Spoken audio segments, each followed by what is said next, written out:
The Las Vegas Raiders will wrap training camp up and moved on to the Minnesota Vikings, who they'll be kicking the preseason off with tomorrow. We know what the big name players can do, but there are some players that are having good training camps that are in positions of need for the team coming into camp. There's also some guys that appear to be playing themselves into position battles, showing the Raiders' depth. Training camp was a really competitive place for the Raiders this year, not just because the culture pushes it. The team's depth also makes it competitive. So there are some guys that had good training camps that I'll be looking for tomorrow in the rest of these preseason games. This game and these preseason games will give us a little bit more of an idea of who's going to play well and who's going to win these position battles. The Raider defense could be a top unit this year. Actually, I'll say it's likely that the defense will be that good. I did a video a while back on how dominant the Raider defense would be if corner Jacorian Bennett makes that big jump to year 2. I spoke on how great the defensive line is and how Jack Jones and Nate Hobbs are at their corner spots, so all the Raider defense needs is Bennett to come through. Well, it looks an awful lot like he's made that big jump. He had an excellent training camp, picking off passes, deflecting passes, and just plain bringing sticky coverage. We can say it's only training camp and that practice doesn't matter, but it does matter. It doesn't count, but it matters. It matters that he's been working against receivers like Devontae Adams, Jacoby Myers, and Trey Tucker. When you work against guys that are good at their craft every day, it makes you better. It makes you a lot more confident going into the season too. Bennett looked like one of the Raiders' better players in camp. With the way he played, it's no wonder why the quarterback struggled. I'll be watching to see him confirm what I've always believed against another team. Man, the Raiders have depth at corner. No one wants to think about it, but football is a 100% injury sport. Therefore, Bennett and or Jones could get injured, and if something like that happens, rookie 4th-round pick Dekamarion Richardson looks like he can go in and get the job done. He's battling, so neither of those guys in front of him can afford to falter either. I gotta admit, I slept on him until he was drafted, and even then I didn't talk about him too much, but at 6'2", 200 pounds with 32.5-inch long arms while running a 4.3 40, he's definitely an Al Davis pick. Of course, Davis loved press man corners, and Pearson defensive coordinator Patrick Graham brought that back. As gifted as Richardson is, I don't see how he made it all the way down to round 4. The fact that he went that late had everyone surprised that he's playing so well until they remembered he started for 2 years in the SEC. However you cut it, defensive backs coach Ricky Manning is teaching it and Richardson is picking it up and applying it. He had himself a really good camp too. I can't wait to see what he does against a receiver with a different colored uniform on. There's a guy fighting to get on the field at safety too. Fighting is nothing new to safety Isaiah Polamau. The guy can really play though, which is why I predicted he would make the team when he signed as a free agent in 2022. I thank him for making me right. I need as many of those as I can get. I can't say he's on that level, but he definitely has a little Troy Polamalu, his uncle, in him. You can see he's a playmaker with instincts. Sometimes you'll think there are 4 or 5 of them out there because of all the different ways he can make plays. One play knives into the backfield for a tackle for a loss. Then you see him blitzing and sacking the quarterback. Then you see him breaking up a pass from man coverage.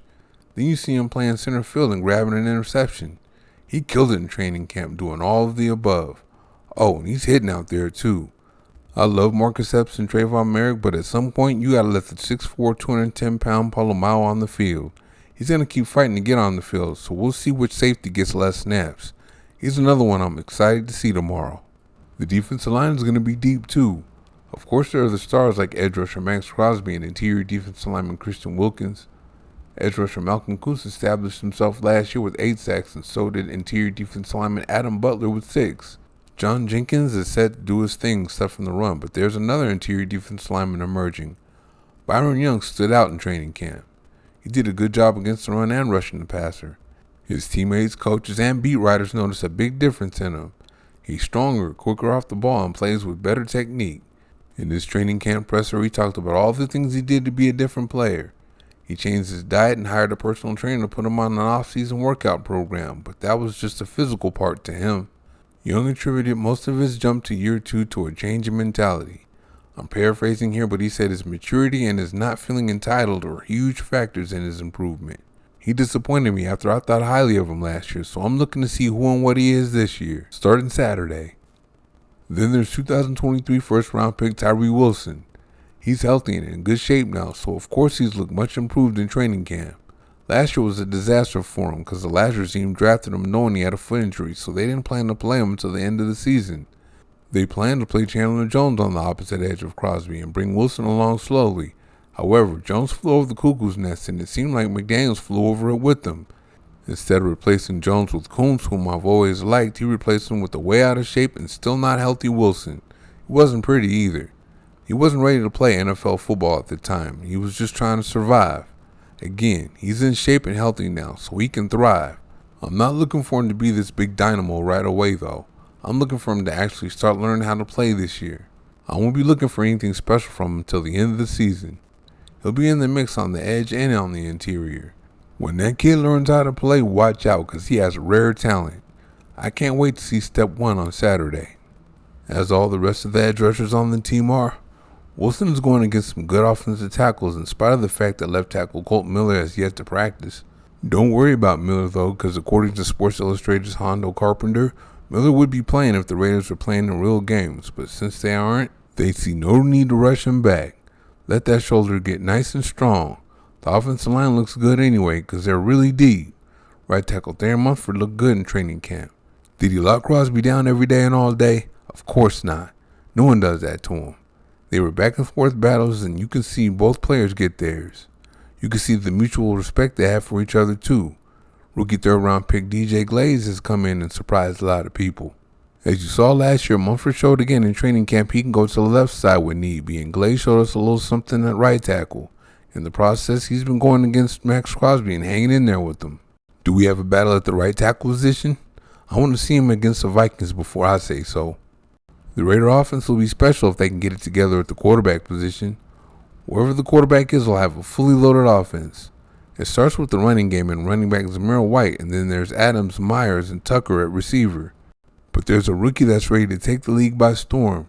Yes, Brock Bowers came to the Raiders completely as advertised.